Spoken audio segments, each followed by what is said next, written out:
Good morning. So basically अब हम शुरू करने जा रहे हैं अपना लेक्चर नंबर 2। सो लेक्चर 1 में हम लोगों ने पढ़ा कि फर्स्ट जनरेशन कैसे काम करता है, वैक्यूम ट्यूब्स पे काम करता है, उसमें क्या-क्या प्रॉब्लम थी, लाइक उसके स्पेस बहुत ज़्यादा हो रहा था, उसके अलावा कॉस्ट काफ़ी ज़्यादा हो रही थी एंड पूरे एरिया की इलेक्ट्रिसिटी कंज्यूम होती थी। मतलब काफ़ी ज़्यादा उसमें ग्लिचेस बहुत थे, लेकिन उसका यूज़ करना पड़ रहा था हमें फॉर मिलिट्री पर्पस और कैलकुलेशन पर्पस भी काफ़ी सारा। सो उसके बाद हम लोगों ने मतलब थोड़ा-सा और सोचा एंड हम लोगों ने ट्रांजिस्टर का इन्वेंशन हुआ सेकंड जनरेशन कंप्यूटर के टाइम पे। जनरली ये 1959 से 63 तक रहा। कुछ लोग 65 भी बोलते हैं, बट उस टाइम तक हम लोगों ने ट्रांजिस्टर बना दिया था और वो बना था बेल लैब्स के अंदर। ठीक है, वही बेल लैब जिसे आज नोकिया ओन करती है। 2016 के बाद नोकिया के पास था, लेकिन 1925 में ये एटीएलटी के पास था। एटी एंड एटी के पास। ये उस समय की काफ़ी डोमिनेटेड कंपनी थी मोबाइल कंप्यूटर्स की, मोबाइल नेटवर्क्स वगैरह की। सो ये सारे काम करती थी उस ज़माने में। और इसके एडवांटेजेस तो काफ़ी मैंने जैसे कि यहाँ पे लिखे भी हुए हैं कि स्मॉलर साइज़ होता था, रिलायबल होता था एंड कमर्शियल पर्पज़ के लिए यूज़ करने लग गया था। और लेकिन बस इसके साथ थोड़ी-सी प्रॉब्लम ये थी कि ये फिर भी बहुत कॉस्टली हो रहा था, कमर्शियल पर्पज़ के लिए भी। और इसमें भी ऐसा नहीं था कि कूलिंग वगैरह बहुत ज़्यादा अच्छा हो जाए या कुछ भी। कूलिंग की तो ज़रूरत हमें फिर भी पड़ रही थी और मेंटेनेंस बहुत ज़्यादा पड़ रहा था। इसके अलावा हमारे पास सबसे जो इसकी इम्पोर्टेंट चीज़ आई कि ये बहुत ही कम मतलब मेमोरीज़ पे चल रहा था। लाइक उस समय हमारे पास ज़्यादा तो कुछ था नहीं। 12 बिट के वर्ड साइज़ पे ये चल रहा था।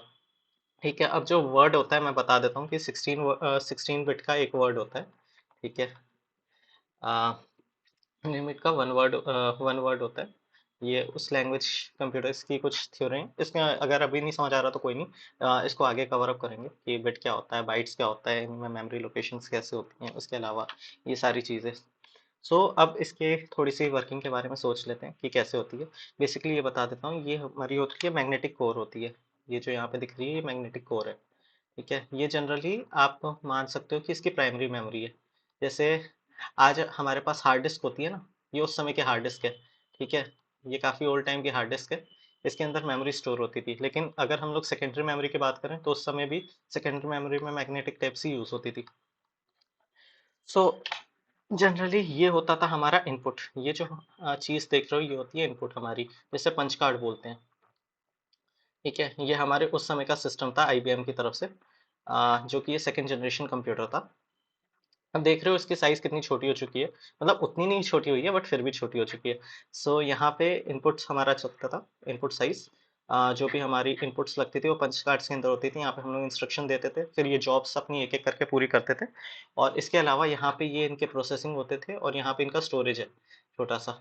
यहाँ पे ये स्टोर करते थे और जो हमारा आउटपुट आता था, ये यहाँ पे आता था। इसको हम लोग जनरली क्या कहते हैं, इसको पंच कार्ड्स नहीं, पंच टेप, हाँ या दिस इज पंच टेप। तो ये पंच टेप होती थी जो कि आउटपुट प्रोड्यूस करती थी उस समय के हिसाब से। So basically second generation computer में तो यही था। हम लोग ट्रांजिस्टर्स पे सबसे ज़्यादा फोकस कर रहे थे। और ट्रांजिस्टर्स की मैं खासियत बताऊँ तो जनरली ये लेस हीट करता था और उससे भी ज़्यादा थोड़ा सा चीपर था। और उस कंपेयर वैक्यूम ट्यूब्स के मामले में तो काफ़ी चीपर था ये अपना।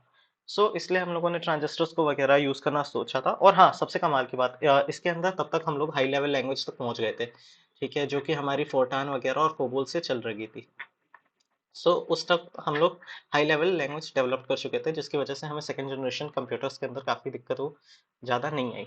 सो जस्ट ये था थोड़ा सा ओवरव्यू हमारा सेकंड जनरेशन कंप्यूटर के ऊपर। आई होप समझ आया होगा, और कोई भी डाउट हो तो पूछ लेना। Thank you.